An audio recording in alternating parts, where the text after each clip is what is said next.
حضور سیدنا غوث اعظم کے تو مدرسے کے تعلیم یافتہ لوگ، ان کی تربیت یافتہ لوگ سیاست میں صلاح الدین ایوبی کے ساتھ مل کر بیت المقدس کو فتح بھی کرتے تھے. انہوں نے تو بیت المقدس کو فتح کیا تھا. آج کے زمانے میں تو ایسا نہیں. آج بیت المقدس کے کیا حالات، فلسطین میں کیا معاملہ چل رہے. اچھا ایک بات بتاؤں آپ کو، یہ بڑی تکلیف دہ بات ہوگی اگر سمجھ میں آ جائے. قرآن پاک کی ایک آیت پاک ہے، لقد جاءکم رسول من انفسکم عزیز علیہ ما عنتم حریص علیکم بالمؤمنین رؤوف رحیم. قرآن پاک کی آیت پاک. تحقیق آئے تمہارے پاس تمہیں میں سے وہ رسول، اور تمہارے بارے میں تمہیں وہ اتنا عزیز رکھتے ہیں کہ تمہارا تکلیف میں پڑ جانا ان کو گراں گزرتا ہے.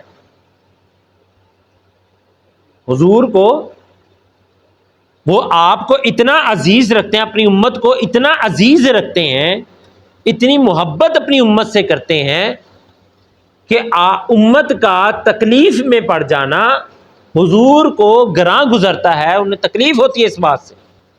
آپ بھی سوچیں اس بات میں، اور وقت کے حکمرانوں کو بھی سوچنا چاہیے، اور دنیا کے مسلمان جتنے ممالک ہیں ان کو اور ان کے حکمرانوں کو بھی سوچنا چاہیے.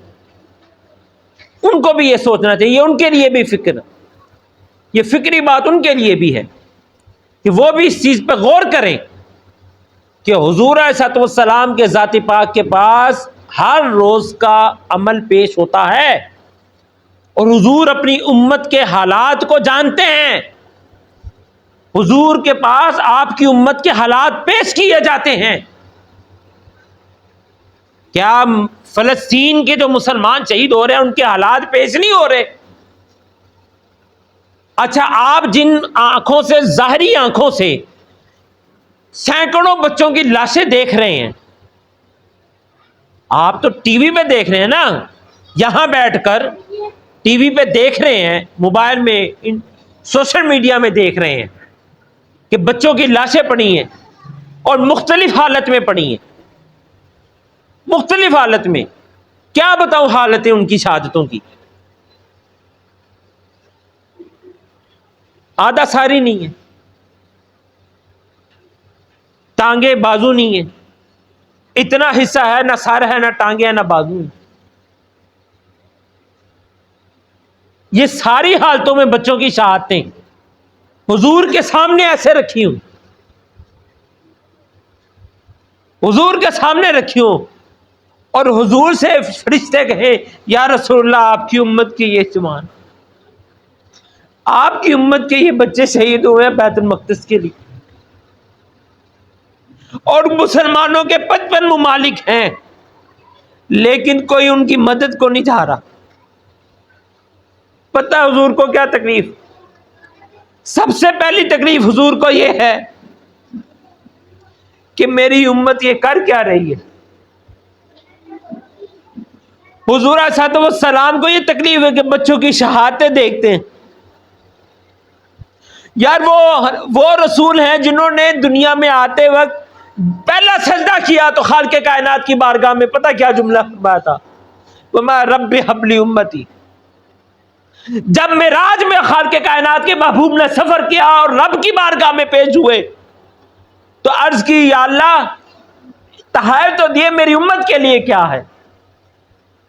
آپ نے وہاں بھی اپنی امت کو نہیں بھولے، اور دنیا میں آ کر جب پہلا سجدہ کیا اس میں بھی اپنی امت کو نہیں بھولے. حضور دنیا سے پردہ فرما کر گئے، اپنی امت کو نہیں بھولے.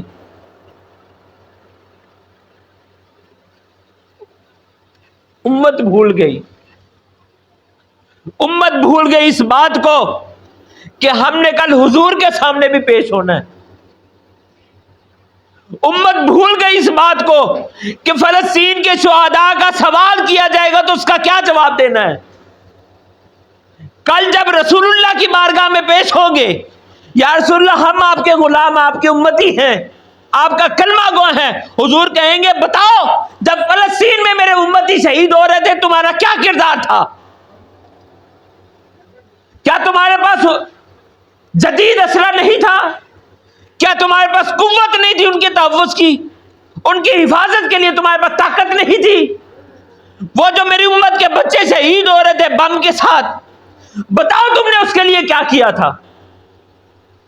وہ 55 ممالک کے حکمرانوں، اس بات کو سوچو کہ تمہارے پاس کیا جواب ہوگا جب رسول اللہ پوچھیں گے۔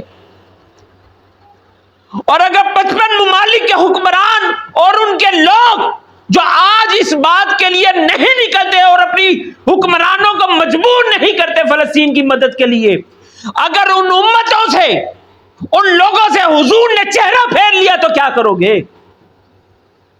جب حضور نے چہرہ پھیر لیا تو کیا کرو گے؟ وہ امت کے علماء جو آج فلسطین کے لیے جہاد کا فتویٰ نہیں دیتے اور اپنے اپنے مسلک کے ترجمان بنے بیٹھے ہیں اور ان کے امام بنے ہوئے ہیں اپنے مسلک کے، اور وہ جہاد کا فتویٰ نہیں دیتے اور وقت کے حکمرانوں کو نہیں کہتے کہ جہاد کے لیے نکلو، اور اپنے ساتھ جتنے ان کے ماننے والے ان کو نہیں لے کے نکلتے، وہ بتائیں، ہمیں بھی جو بتائیں کہ وہ کیسے حضور کا سامنا پیش کریں گے، وہ کیسے آئیں گے حضور کے سامنے، اور کس منہ سے کہتے ہیں یا رسول اللہ ہم آپ کے غلام ہیں؟ وہ کس منہ سے کہتے ہیں ہم محمد عربی کے غلام ہیں؟ وہ کس منہ سے کہتے ہیں کہ ہم اسلام کے داعی ہیں؟ وہ کس منہ سے کہتے ہیں کہ ہم اسلام کے پرچم کو اٹھانے والے ہیں؟ ہر انسان جو یہ دعویٰ کرتا ہے وہ اپنے دعوے میں تب سچا ہو سکتا ہے جب حضور کی امت کے لیے وہ نکلے۔ جب عدالت لگے گی نا، جب عدالت لگے گی اور ان بچوں نے کہا نا یا رسول اللہ یہ وہ امت آپ کی، یہ وہ لوگ ہیں جن کو پکارتے رہے ہم اپنی مدد کے لیے اور مسجد اقصیٰ کے تحفظ کے لیے، یہ وہ لوگ ہیں جنہوں نے آپ کی امت کی حفاظت نہیں کی، ہمارے پاس پتھر تھے ہم اس سے لڑتے تھے اور ان کے پاس جدید اسلحہ تھا اور یہ ہماری تحفظ کے لیے نہیں آئے۔ بتاؤ تو صحیح کس منہ سے حضور کا سامنا کریں گے آپ؟ اور میرا تو دل ہی پھٹ رہا ہے اس بات سے کہ کس منہ سے سامنا کریں گے آپ؟ یہ سوچ سوچ کے دل پھٹتا ہے کہ کس منہ سے سامنا کریں گے۔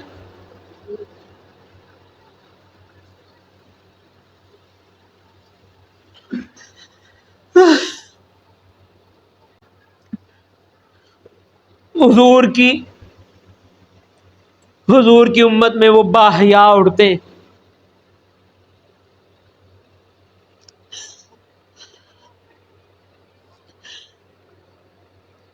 وہ باحیا عورتیں جو پردے میں رہتی تھی آج بے پردہ ہے،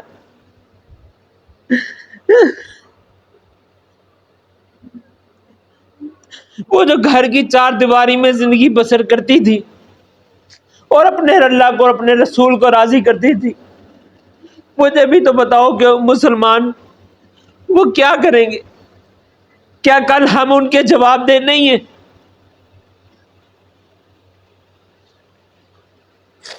کیا ہم ان کے جواب دے نہیں ہیں؟ میں نے وہ بے بس باپ دیکھا جس کے بچے شہید، جس کی بیگم شہید، اور وہ ایک بے بسی کی حالت میں اپنے بچوں کی چھاتوں پہ بیٹھا ہے، کچھ نہیں کہا اس نے۔ کہتا بھی کیا؟ اس مردہ قوم کے ساتھ کیا کہتا؟ اس مردہ قوم کو کیا کہتا وہ؟ یہ جواب دینا پڑے گا اور یہ سوال رسول اللہ کریں گے، وقت کے مفتیان سے بھی کریں گے، وقت کے حکمرانوں سے بھی کریں گے، اور اسلام کے نام پر جنہوں نے ادارے کھولے ہوئے ہیں ان کے سربراہان سے بھی کریں گے۔ سوال سب سے ہوگا، پھر کوئی حضور کی صفات میں نہیں چھپے گا۔ کوئی اگر یہ سوچے کہ میں حضور کی صفات میں چھپ جاؤں گا، حضور صفات فرما دیں گے، نا پتر نا۔ جب حضور نے پوچھا نا میرے فلسطین کے لیے تو نے کیا کیا تھا، اور اس کے بعد جواب نہ ہوا، پھر حضور اس کو اپنی صفات میں نہیں لیں گے، پھر وہ اللہ کے انصاف پر کھڑا ہوگا اور پھر اللہ کی ذات اس کا فیصلہ کرے گی۔